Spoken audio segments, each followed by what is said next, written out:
O último Monday Night Raw passou e eu tenho certeza que a notícia que mais chocou todo mundo foi a possível volta de Solo Sikoa para a Bloodline, depois que ele perdeu a luta contra o Jey Uso e que ele será entregue de bandeja para o Roman Reigns, sabe-se lá o que isso significa. Bom, nesse vídeo a gente certamente teve alguns comentários sobre essa situação e eu irei reagir a eles. Sim, esse é o Sincerão da galera do último Raw do dia 10 de agosto de 2026, que vai contar com uma notícia exclusiva do que aconteceu ontem no NXT. Se você botou a cabeça debaixo de uma pedra e não viu essa história, ou se simplesmente você não liga para NXT, vou te dar o bizu. Vai lá no show de ontem na Netflix, assiste os últimos 5 minutinhos do show, depois volta e me agradece, beleza? Vamos que vamos, vamos falar do último, né, do último Monday Night Raw. Ah, e antes que eu me esqueça, senta o dedo no like, porque quando você faz isso, você distribui o nosso vídeo para mais pessoas, beleza? Vamos embora. Vamos começar aí com o Matheus, falando sobre Dominic Mysterio. O que estão fazendo com o Dominic é bizarro. Esse ano, ultimamente, só tem levado pin. Venceu só 2 vezes. A plateia vibra, etc. E ele só perde. E isso sendo campeão da AAA. Olha, Matheus, o que eu posso dizer pra você? Tem gente que acha que o Dominic tá na casinha de cachorro do Triple H, tá? Ou seja, ele estaria sendo punido por conta de algumas coisas que teriam acontecido, tá? Existem algumas hipóteses, algumas especulações. Tem gente que acredita que ele se porta meio mal nos bastidores e tudo mais. Mas a hipótese mais concreta é que no último SummerSlam, no SummerSlam, ele teria, eu não sei se ele postou no X ou se ele falou de frente para as câmeras, de que ele só estava ali para não tomar uma multa, né? Em uma referência ao Marshawn Lynch no Super Bowl anos atrás, que fez a mesma coisa quando foi obrigado a dar entrevista, ele não dava entrevista. Então, a grande questão aqui é que, como o Dominic falou isso, ele reclamou de ter que fazer a luta contra o Danhausen, aquela luta Yuma Money Zona Paul. A verdade é que o Dominic tá jogado às traças nessa, nessa, nessa stable da Judgment Day. A Judgment Day hoje, ela só é forte, sólida no lado feminino. A Liv Morgan, ela tem tanto brilho como pessoa e personagem que ela arrastou todos os holofotes para o lado feminino. Ela é a campeã mundial, a Raquel Rodrigues é a campeã intercontinental e a Roxane está ali como apoio. Possivelmente vai ser Money in the Bank. Não sobrou nada pro lado masculino. No lado masculino são hoje 2 mid-carders. O J.D. McDonough nem mid-carder ele é lower mid-carder. Né? Ele tá abaixo do mid-card, ele tá abaixo do cenário do campeonato intercontinental. Ele é jobber do cenário intercontinental. Já o Dominic, ele ficou meio pelo caminho, ele ficou como o apêndice da Liv Morgan. É interessante porque às vezes a gente vê uma lutadora que é colada com um lutador e ela vira um apêndice desse lutador. E todo mundo reclama e tudo mais. Por exemplo, Zelina Vega virou um apêndice do Aleister Black. Né? Tudo bem, ali tinha um motivo, tal, era a esposa dele, ela não lutava bem, então a WWE, para aproveitar o contrato dela, colocou ela como valé, né, do Aleister Black. Mas aqui não é o caso, né? O Dominic e a Liv começaram com essa historinha desse romance lá atrás, quando a Liv Morgan ferrou a Rhea Ripley e ganhou a luta pelo título mundial, né? Roubando o Dominic. Você vê há quanto tempo que isso está rolando? Já tem 3 anos, que foi no SummerSlam de 2023 que aconteceu essa traição, se eu estou bem lembrado. Pode ter sido até antes, mas eu acho que foi no SummerSlam de 2023. Então, quando a gente vê isso, a gente percebe, caramba, o Dominic, que era um cara que estava sendo mega elevado, né, pela companhia, que, poxa, ganhou o campeonato intercontinental e foi mega aplaudido pelo público na WrestleMania. Foi colado com a Liv Morgan e, tipo, o brilho dele se esvaiu, né? E aí, como isso aconteceu, a WWE perdeu completamente a fé nele e o cara tá perdendo que nem um doido. A gente vai conversar um pouquinho mais sobre isso mais pra frente, mas a verdade é que quando a WWE quer, ela consegue reconstruir lutadores, tá? Ela consegue reconstruir lutadores. E aí, cara, às vezes vai levar um tempo, às vezes vai precisar ter o tempo certo, entendeu? E o Dominic é muito novo, a gente tem que considerar isso. De repente ele vai ter esse ano para ele perder que nem um doido, e de repente no ano que vem ele vai ser levado. Teve gente até que me perguntou nos comentários: pô, tiozão, será que ele vai receber um mega push no ano que vem? Se ele não tiver na casinha de cachorro, não tiver fazendo besteira nos bastidores, sim, pode acontecer.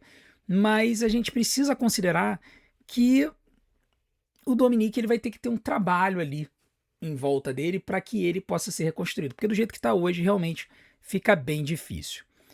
Agora o Xiao Yanga vai fazer um comentário sobre Maxine Dupri e a Division. Tiozão, ficou claro nesse show que a Maxine é quem dá ordens na Division. O que acha disso?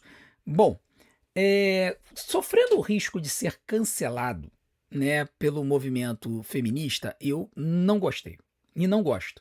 Tá, mas tiozão, é um grande problema assim uma mulher ser a líder de uma stable? Não, vinde a Liv Morgan. A Liv Morgan, ela faz isso direito, né? Ela vai ali com a sua persona rio, vilanesca, maquiavélica, ela vai lá e ela consegue mexer os pauzinhos de forma que ela seja o centro das atenções da Judgment Day. E ela fez isso de uma forma que pareceu factível, né? Por meio, sim, de um relacionamento em que ela chegou ali e tomou conta do grupo e expulsou o Finn Balor, sim, ela basicamente fez isso. Mas a coisa foi bem construída e foi crível. Aqui, eu não consigo ver nenhuma credibilidade na Maxine. Por quê? Ao contrário da Liv Morgan, que levou semanas e semanas ali seduzindo o Dominique, e aí tinha a rivalidade com a Rhea Ripley como pano de fundo, porque a Liv Morgan estava tentando entrar na mente da Rhea para poder pegar o campeonato mundial. Aqui a Maxine basicamente começou com ela encostada, trocando uma ideia com o Austin Theory nos bastidores, dando a entender que foi o Austin que iniciou o bate-papo, e aí o relacionamento acaba dando certo. Então, assim, não teve uma motivação maquiavélica para Maxine entrar no grupo. Ela entrou porque resolveu se apaixonar ali pelo Austin Theory. Então, você ir daí e saltar para uma Maxine sendo a líder efetiva do grupo ficou estranho, entendeu? Por isso que eu até acho bom o Bron Breakker estar com esse estado catatônico, porque eu tô torcendo muito, e eu já falei sobre isso, eu acho que no momento que o Logan Paul ficar bom do braço, o Bron Breakker vai jogar esse título em cima do Logan Paul e vai dar linha na pipa do grupo. Possivelmente, ele até não deu o título de volta pro Logan Paul. Ele simplesmente, num dia, numa luta pelo título, ele abandone o ringue e faça a Division perder o título. E assim, ele larga da Division, deixa o Logan Paul, o Austin Theory e a Maxine se envolvendo lá, e ele segue a vida dele indo enfrentar o Oba Femi, indo pro main event do Raw. Sinceramente, eu acho que a WWE precisava ter construído isso melhor. Não tem como você replicar a história da Liv, porque a história da Liv Morgan ascendendo como líder da Division está totalmente atrelada à disputa pelo Campeonato Mundial com a Rhea Ripley. E aqui foi basicamente dois jovens querendo se pegar na frente das câmeras. Então, não existe paralelo, tá? E ficou fraco, na minha opinião. Eu acho que ficou fraco. Eu acho que teria sido muito mais interessante dizer que o Logan Paul é o novo líder da Division. Entendeu? Na minha opinião, teria sido mais interessante. Mas enfim, é o que a WWE está colocando pra gente agora. E não tenham dúvida, a Division vai se tornar uma stable de lower card muito rapidamente. Porque o Bron Breakker vai sair daqui a pouco. E aí vai ser uma stable basicamente de campeonato de duplas. Agora o Vitor Araújo vai fazer um comentário sobre o Bafemi e Bron Breakker. A gente acabou de falar do Bron, né? Que estava encarando o Oba. E aí ele vai dizer o seguinte: tiozão, será que o Bafemi e o Bron Breakker vai assumir o papel que a rivalidade entre Roman e Brock Lesnar teve? Olha, eu vou te falar uma coisa, tá caminhando para isso, tá? Porque se a gente lembrar, Roman e Brock foi uma rivalidade muito centrada entre um monstro dominador, destruidor e uma força imparável no ringue, né? O monstro dominador destruidor, Brock Lesnar, e uma força imparável no ringue, o Roman Reigns. Esses dois arquétipos da luta livre estão replicados no Obafemi e no Bron Breakker. E você pode até não concordar com a minha ideia de tornar o Obafemi heel, a gente já vai falar sobre isso daqui a pouco. Mas a gente teve no passado cenários em que o Roman era heel e o Brock era face. Ou pelo menos twinner, né? Porque o Brock sempre foi o Brock, né? Já o Roman, ele era um twinner mais pra heel e o Brock era um twinner mais pra face, e o público querendo que o Brock ganhasse o título e o Roman ganhou. Então a gente teve alguns cenários assim no passado. Eu acho que isso pode ser replicado aqui. Eu acho que a WWE ela está preparando uma rivalidade que vai transcender a companhia nos próximos anos, tá? Isso aconteceu com Roman e Brock e eu acho que pode acontecer com Oba e Braun. E só da gente ver os dois se encarando, a gente já percebe que essa rivalidade tem um enorme potencial. Isso aí, cara, vai ser pancadaria da grossa. O Bron Breakker, ele é excelente no ringue, ele é muito melhor do que o Roman Reigns no ringue, tá? Pelo menos na época da rivalidade com o Brock Lesnar, depois com o tempo o Roman melhorou. Mas o Bron, ele tem um arsenal de golpes que o Roman nunca teve, né? Já o Obafemi, ele tem um pouco mais de singularidade do que o Brock, né? O Brock é aquele cowboy branquelo do interior dos Estados Unidos. O Obafemi é um gigante monstruoso nigeriano. Ele tem uma peculiaridade que atrai mais as atenções. E eles podem brincar um pouco com a rivalidade racial que existe nos Estados Unidos, que algumas pessoas criticam, mas que a WWE ela sabe utilizar e sempre soube utilizar para poder alimentar o público. Então eu acredito que isso vai dar muita liga para o futuro, tá? Eu acho que isso vai dar muito certo. Com certeza o Obafemi e o Bron Breakker vão ser main eventers de WrestleMania lá na frente. Eu só espero que eles não queimem a rivalidade agora de vez. Que eles façam aí uma ou duas lutas entre eles, que não acabem muito bem, e eles envolvam Roman na história e deem uma desviada do foco. Porque se eles queimarem essa rivalidade agora, a gente pode ficar um tempo sem ter eles se enfrentando. Entendeu? Eu gostaria de ver eles se enfrentando sim, mas gostaria de ver eles se enfrentando um pouco mais para frente. Agora o Adriano Yusuke vai fazer um complemento sobre esses dois e ele vai dizer o seguinte: tiozão, você falou da possibilidade do Obafemi virar heel e o Bron Breakker virar um face underdog. Mas por que não o Paul Heyman virar um manager face do Obafemi também face? Por que não faz o menor sentido, Adriano? Assim, o Paul Heyman, ele nunca, né? Assim, eu tô tentando lembrar aqui, tá? Ele nunca foi um manager face. Nunca. Ele sempre foi um manager heel, vilão. E ele é simplesmente o GOAT dos managers heels, cara. Ele é o melhor de todos os tempos. Então você pegar um cara que é o melhor de todos os tempos como heel e tornar ele face, só porque o Obafemi é face, e além disso fazer isso para colar no Obafemi, que é a maior força destruidora da companhia, não faz sentido. Geralmente, quando você tem na história da WWE forças destruidoras muito grandes e muito fortes e muito poderosas, esse lutador é heel, né? A gente viu isso com o Ryback bem no comecinho, ele era heel, mas organicamente ele virou face. A gente teve o Braun Strowman, no começo ele era heel, depois organicamente ele virou face. O Brock Lesnar, no começo ele era heel, depois organicamente ele virou face. E botar o Paul Heyman junto com o Obafemi poderia ser interessante, entendeu? Eu sei que tem muita gente que falou assim, poxa tiozão, mas o Obafemi não precisa do Paul Heyman, porque ele proma muito bem. É verdade, ele realmente não precisa do Paul Heyman. E eu acho que é isso que faria com que o pessoal vaiasse o Obafemi. No sentido de que, pô, cara, tu não precisava disso. Você já estava no caminho, a gente estava elevando você, a gente estava com você e você se vendeu pro Paul Heyman. Eu acho que o pessoal iria vaiar tanto o Obafemi quanto o Triple H por ter associado o Paul Heyman ao Obafemi. E eu acho que, assim, na minha opinião, eu acho que o Obafemi Rio com o Paul Heyman daria muito certo. O Paul Heyman poderia vir, poderia falar, o Obafemi vinha, falava, complementava e poderia dar um caldo muito interessante aí, tá? Mas Vamos ver o que vai acontecer, tá? Também pode acontecer do Bron Breakker se associar a ele como Rio, mas, pô, cara, o Bron Breakker é menor do que o Obafemi, né? Então não faz muito sentido o Obafemi como underdog nessa história.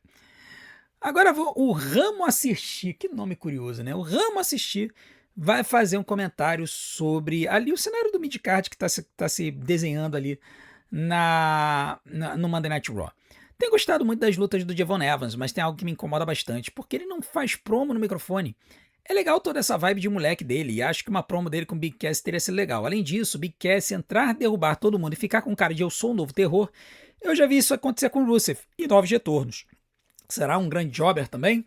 Bom, vamos por parte, que seu comentário tem um monte de situação a considerar. Primeiro, Devon Evans proma bem, tá? Geralmente ele dá entrevistas nos intervalos em que ele mostra que ele proma bem, tá? Só que geralmente é entrevista. Então teria que ser uma entrevista no ringue, em vez de ser uma entrevista do lado de fora no intervalo. Eu acho que dava pra fazer. Dava pra fazer algo com o Big Cass? Dava. Também dava. Só que o Big Cass eu acho que ele é meio que um gigante silencioso. Ele promove ali nos bastidores e tal, mas ele tá vindo pra destruir todo mundo. E você tá certo quando você fala que isso aconteceu com o Bruce, você fez exatamente isso.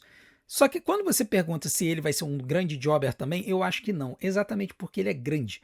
A WWE não costuma jobar lutadores muito altos. Exemplo, Talatonga. Talatonga, quando é que foi a última vez que você viu o Talatonga perdendo uma luta no X1? Acho que ele nunca perdeu uma luta no X1 na WWE. Ele não perde. Por quê?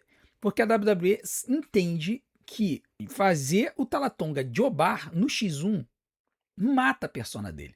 Ele tem que ganhar. E eu acho que vai ser a mesma coisa com o Big Cass. Provavelmente, o Big Cass ele vai ficar ali circundando o lower card, destruindo todo mundo. E se ele vai falar no microfone ou não vai, aí é outra história, tá? Mas eu acho que provavelmente quando o Big Cass perder, não vai ser por pinfall. Ele vai perder ou por desclassificação ou por count-out. Da mesma forma que o Talatonga, tá? E aí, quando isso acontecer, a gente vai ser uma forma de preservar ele, mas provavelmente isso vai acabar ficando repetitivo. E aí as pessoas vão cansar dele. Se a WWE não souber usar o Big Cass, colocando ele para ser elevado, começando a destruir lutadores do midcard e tomar esse campeonato intercontinental rápido, o Big Cass ele vai ser um novo Talatonga. Um lutador que vai estar por ali, vai estar destruindo os jobbers, mas que nunca vai sair do lower card. Vai ser basicamente isso. De repente ele até foi contratado para isso, não sei. Agora o Marcos Miguel vai fazer um comentário sobre a luta de duplas feminina, né? A gente teve pouca coisa do cenário feminino nesse show, né? Tivemos alguma coisa. A principal foi essa luta de duplas. E aí ele diz o seguinte: tiozão, tudo bem, gostei muito da luta de duplas femininas. Olha essa dupla composta com a Io e a Sol Ruka. Encaixou muito. Gostaria muito de ver elas disputando o título de duplas. Bom, eu tava pensando assim, quando eu vi esse comentário, né? A primeira coisa que eu pensei foi: pô, mas Io Sky e Sol Ruka, esse negócio é esquisito, né? Pô, como é que pega uma japonesa, colam com uma lutadora havaiana e botam as duas juntas? Que negócio aleatório, né? Assim, não faz muito sentido botar as duas juntas. Até que eu lembrei que a WWE já fez isso com a Io Sky e a Rhea Ripley. Duas lutadoras aleatórias que foram colocadas juntas. A grande diferença aqui é que eu acho que a amizade da Rhea e da Io foram construídas numa rivalidade forjada no ringue, aonde elas eventualmente foram ferradas lá no Evolution, quando a Naomi fez o cash-in, e a partir dali, a Rhea e a Io passaram a ter um respeito entre elas, por conta daquela grande luta que elas fizeram, que se perpetuou numa amizade. Né? Foi a partir dali que começa a amizade entre a Rhea Ripley e a Io Sky, efetivamente. Né? Aqui, eu acho que poderia ter acontecido alguma coisa semelhante. E realmente aconteceu, né? Só o Luke apanhando no ringue, a Io Sky veio ajudar e tudo mais. Mas a gente não teve uma grande rivalidade entre elas que pudesse fomentar essa amizade, né? Aquela rivalidade forjada no ringue que gera uma amizade por um respeito entre as lutadoras pelo que elas conseguiram construir. Eu acho que eles podem até fazer isso no futuro, mas não pode ser um futuro muito longínquo, porque a Io Sky está começando a chegar numa fase da carreira que ela pode começar a pensar em se aposentar, né? Então a gente precisa aproveitar a Yoshika enquanto ela ainda tem tempo de jornada, tá? Mas eu acredito que dá pra fazer uma dupla aqui sim, até pra fazer uma rivalidade contra a Judgment Day, até pra trazer uma novidade a mais nesse cenário de duplas, aonde parece que tem uma galera que tá se separando. Então, poderem bater de frente ali com a Fatal Influence, né? Eu com certeza eu tenho, assim, eu sei que uma luta entre Fatal Influence e Sorrow e Sky daria muito certo. Então, eu acho que a gente pode aguardar para ver se realmente a gente vai ter as duas juntas. Eu gostaria de ver as duas juntas. Fiquei intrigado pela sua proposta. Eu particularmente eu estava achando que era algo de conveniência, mas não vejo um grande problema em transformar essa dupla em algo mais permanente. E a gente tem a Lyra Valkyria cracuda aí, querendo pegar uma luta pelo campeonato intercontinental. De repente ela arranja uma parceira aí para bater de frente com a Sol e aí. Quem? Eu não sei, né? Já que a Tatum Paxley foi parar no SmackDown. Mas, por que não, né? Dá para pensar aí. Aliás, Lara Valkyria cracuda, uma das melhores personas atualmente na WWE. A interação dela com a Sol e a Io nos bastidores foi, ó, de montão, foi maravilhosa. Agora o Tomás vai fazer um comentário sobre ali o cenário do campeonato mundial, né?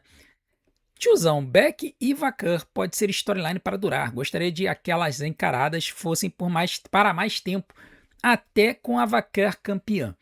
É interessante, Thomas, porque assim, a gente tem visto a Becky Lynch, especialmente, num papel que o Carlos Big Red não gosta muito, né? Ele vai listar aqui no comentário dele. A Beck já levou Bianca, Rhea, Lyra, AJ Lee aposentada, Sol e até a fucking Maxine.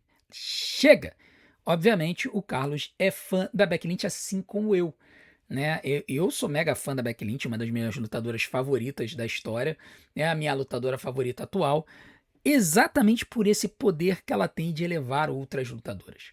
E eu acho que, assim como ela conseguiu criar uma estrela em torno do campeonato intercontinental, que era um campeonato que estava ali meio que existindo desde a sua criação, quando a Lyra Valkyria ganhou esse título, a partir do momento que a Becky entra na história e ela ganha pela primeira vez o título, ela rivaliza com a Lyra, rivaliza com a Bayley, ela rivaliza depois com a Maxine, perde, depois ganha o título de novo, rivaliza com a AJ Lee, perde e ganha o título de novo, e aí depois ela perde para Sol.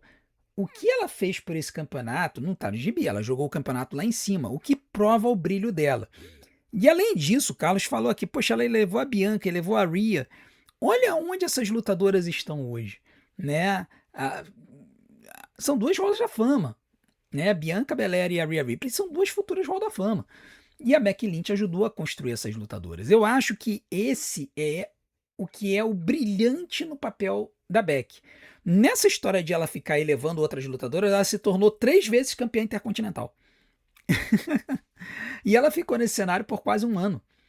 E eu acho que vai ser perfeito a Becky Lynch entrar nesse campeonato mundial. Por quê? Porque a Liv Morgan estava encostada com esse título, desfilando com esse título. E a Stephanie McMahon, ela é uma lutadora que o público gosta? É. Mas quando ela foi campeã mundial, quando ela vinha pro ringue, o público meio que... sabe? As lutas da Stephanie McMahon, o público só vibrava quando ela dava o Devil's Kiss ou quando ela dava o Spiral Tap. No restante da luta, às vezes o público ficava meio morto, tal. A Becky, entrando nessa jornada, ela vai ajudar a trazer mais relevância ainda, tanto para Stephanie McMahon quanto para a própria Liv Morgan. Não que a Liv Morgan não precise disso, ela tá lá na lua. Mas uma rivalidade Liv Morgan e Becky Lynch vai ajudar a jogar as duas mais na lua ainda. Potencial de fazer um main event de um PLE. Apesar de que eu já tô falando isso há tanto tempo e a WWE já desistiu dessa história, né? Aquela história de vamos valorizar as lutadoras e vamos fazer com que elas façam o main event do show. Já a WWE já desistiu disso. Eu acho que ela já leu o cenário que se apresenta, né? Porque assim, também é culpa muito dos fãs da WWE. Tem vários shows que a WWE bota um main event com uma luta feminina e a gente vê o público indo embora antes da luta. tá? E às vezes são lutas interessantes. O público começa a ir embora. Então, assim, também tem um pouco de culpa dos fãs que estão nas arenas e respondem pro pessoal dos bastidores indo embora antes do main event, tá? Então, enfim, dito isso, eu acho que a Becky Lynch e a Stephanie Vaquer têm que ter sim uma rivalidade para longo prazo. Não pode ser apenas a Becky Lynch vindo agora, perdendo para Stephanie, só para ajudar a elevar a Stephanie de novo, para Stephanie ganhar o título da Liv lá no dia 14 de setembro. Tá? Inclusive tem gente, e eu acho que teve gente que colocou nos comentários, de que esse cenário está se encaminhando para uma triple threat match no Money in the Bank. Eu acho bem plausível, eu acho bem factível. Eles podem fazer a Stephanie ganhar o título no dia 14 de setembro, acho que isso para mim é favas contadas, até porque a Stephanie ela perdeu o título para a Liv muito também em função de que ela estava pedindo uma folga, que ela estava toda zoada. Provavelmente ela até pediu assim, pô, já que eu vou perder, eu vou pedir uma folga, tá? A gente não sabe como é que é essa interação. Às vezes, a própria WF chega e fala, pô, cara, a lutadora tá meio zoada, vamos fazer o seguinte, vamos fazer ela dropar o título, então a gente dá um descanso pra ela e faz a outra carregar o título, né? Então a Stephanie tá voltando, a WWE claramente quer investir no cenário aqui da América Latina, tá fazendo isso com Penta, que deve começar a ser levado pro main event. A Stephanie, ela ocupava também esse papel, um papel estratégico fundamental na América do Sul, e eu não vejo como não darem um título para ela. Eu acho que vai acontecer no dia 14 de setembro. Mas dali para frente, a rivalidade pode continuar, entendeu? E a rivalidade continuando, eles podem desembocar numa triple threat match no Money in the Bank. Vamos aguardar para ver. Pode até ser que aconteça no Money in the Bank. Teve gente sugerindo, acho que na live isso, da Roxanne Perez ganhar o Money in the Bank, a Liv Morgan ganhar o título no Money in the Bank e a Roxanne fazer o cash-in imediatamente e ganhar o campeonato mundial para ela, para deixar a Liv Morgan possessa e aí iniciar de vez o fim da Judgment Day como a gente conhece hoje, ou pelo menos tirando a Liv Morgan desse grupo, tá? Vamos ver o que vai acontecer. É uma das histórias que intriga muito hoje em dia no Monday Night Raw. Tanto o Raw quanto o SmackDown estão com histórias muito intrigantes ultimamente, desde o SummerSlam, e isso está ajudando muito na audiência, né? Então vamos lá, vamos ver como é que vai ser isso aí. E quanto ao Carlos, meu amigo, não tem jeito, você está tirando a melhor coisa da Becky Lynch. Eu sou fã da Becky, mas eu quero mais que ela continue elevando outras lutadoras. Agora o Douglas Lima vai chegar e vai começar, nós vamos ter vários comentários aqui sobre o Solo Sikoa e o que aconteceu no main event, aonde o Solo perdeu a luta para o Jey Uso. E muita gente notou que no momento em que o LA Knight disse que não iria ajudar o Solo Sikoa no ringue, que o Solo iria perder. E eu concordo, se a gente volta e a gente pensa nisso, estava meio na cara que o Solo iria perder. Mas vamos lá. Bem, semana que vem mais um capítulo da Samoan Stories. Será que Solo irá aceitar voltar para a Bloodline? Será que teremos Zilla Fatu para delírio de alguns? Será que Rikishi vem para dar bronca nos irmãos? Não perca no próximo Monday Night Raw. Bom, algumas partes desse comentário eu quero destacar. Primeiro, sim, esse foi mais um capítulo da novela samoana, dorama samoano, seja lá como vocês queiram ouvir, tá? E a gente precisa ter um pouco de paciência com esse desenvolvimento de história. Tá muito claro hoje em dia que a WWE ela tá construindo a narrativa das histórias para elas durarem no mínimo um mês, se estendendo por mais meses. E essa história da nova Bloodline, dessa super nova Bloodline, ela começou lá na WrestleMania. Lembram disso? Quando o Roman ganha o título, e aí no dia seguinte no Monday Night Raw, ele já traz o Jimmy e o Jay pra junto dele, e ele fala, pô, tava com saudade disso, não é sobre serem meus cupinchas, é sobre família, não sei o que tal. Aí vem o Jimmy e o Jay, ele reconhece o Roman, aí o Jacob Fatu bate de frente, por 2 meses ele bate de frente, mas ele acaba se juntando ao grupo, o que claramente era jornada. A gente falou isso lá no começo. A gente falou, olha, o Jacob vai perder essa rivalidade para ele entrar na Bloodline. E tudo estava transparecendo de que ia acontecer a mesma coisa com o Solo, que a jornada era para que o Solo também entrasse na Bloodline. Todas as histórias estavam apontando para isso. O que a WWE não contava é que ao tornar o Solo Sikoa face, ele iria ficar tão hypado.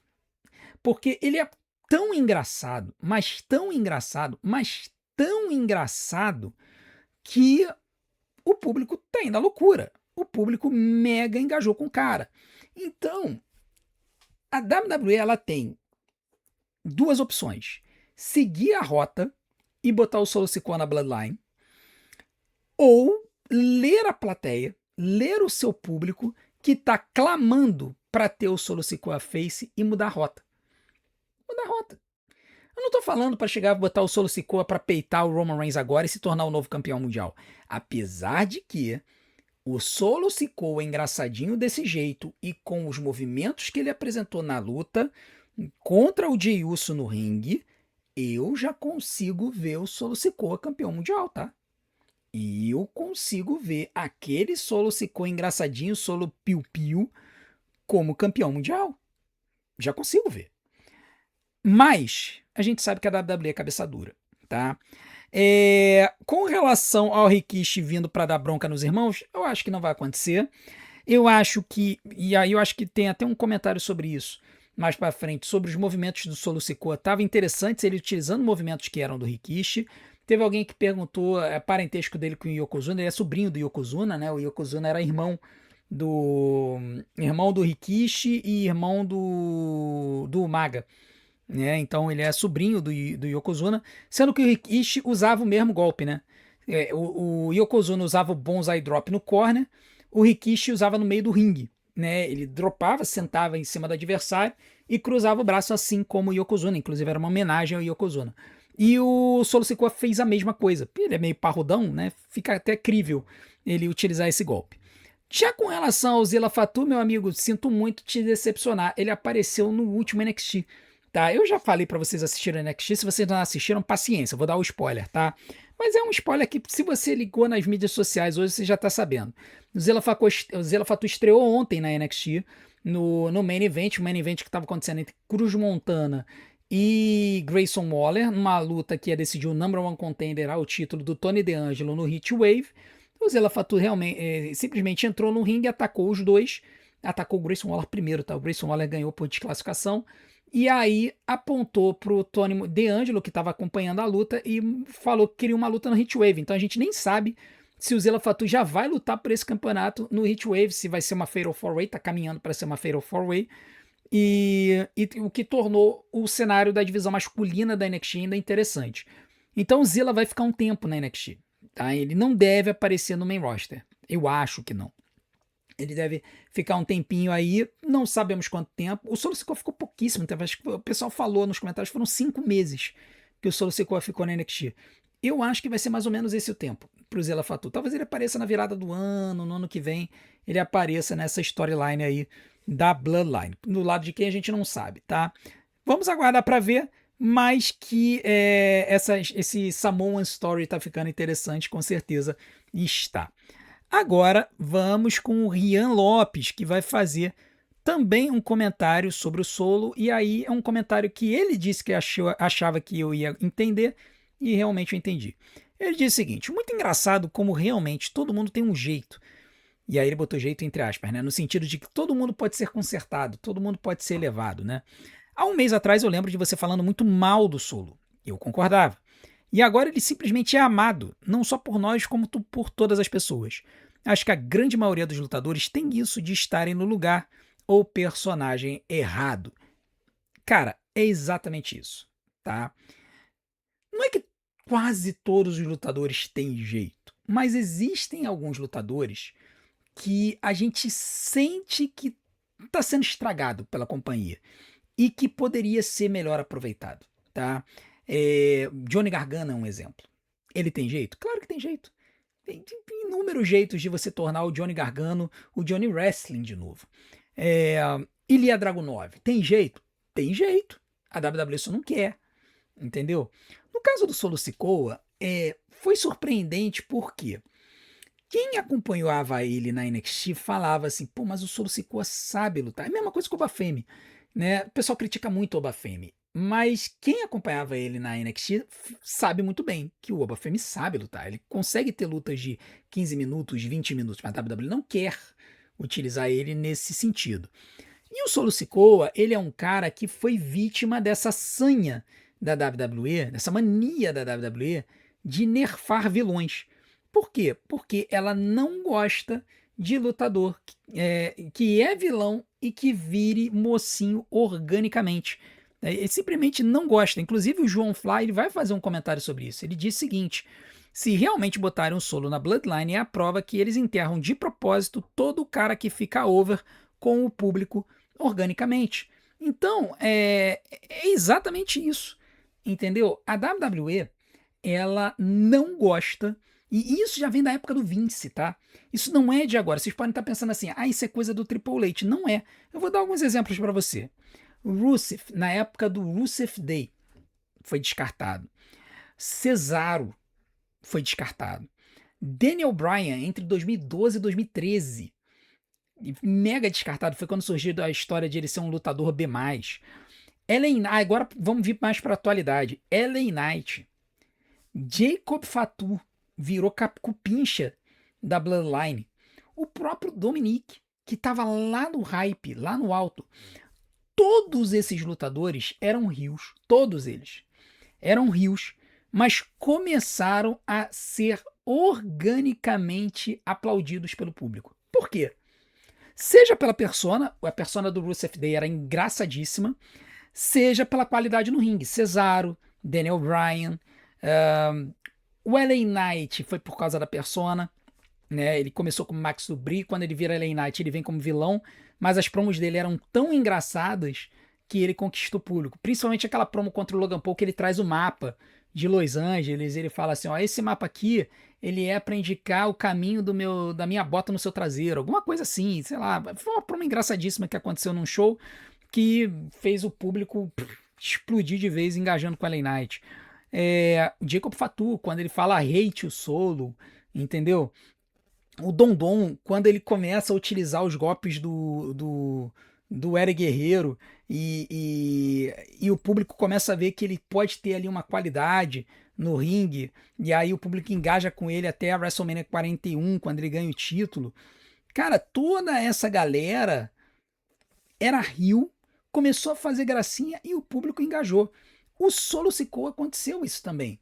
E isso não é de agora. Porque esse Solo Sikoa engraçadinho começa no ano passado, na jornada para o Money in the Bank. No Money in the Bank ele começa a fazer um monte de gracinha, mas uma semana ou 2 semanas antes, o Solo começa a fazer gracinhas, se debochando de lutadores, e aí todo mundo começou a olhar assim, pô, esse cara é engraçado. Esse cara é engraçado.